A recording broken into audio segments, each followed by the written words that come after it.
Hi everyone, welcome back. So in this video, I'm going to share with you how you can open multiple charts on MetaTrader 5. So just follow me and follow the steps. It's so easy and simple. So first of all, open your MetaTrader 5 software, okay? And as you can see here, we have only one chart. So to open multiple charts, click on this icon right here and shrink this chart, okay?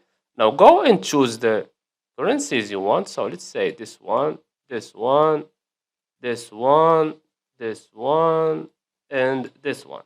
Okay. After that, go and click on that icon again. And as you can see here, we have multiple charts. So let's say I want to delete some of these. So let's say this one, and this one, for example. After that, go and click on that icon again. And as you can see here, we have multiple charts. That's it. So I hope you found this video helpful. Don't forget to give us a like and a subscribe. Thanks for watching and see you in the next one.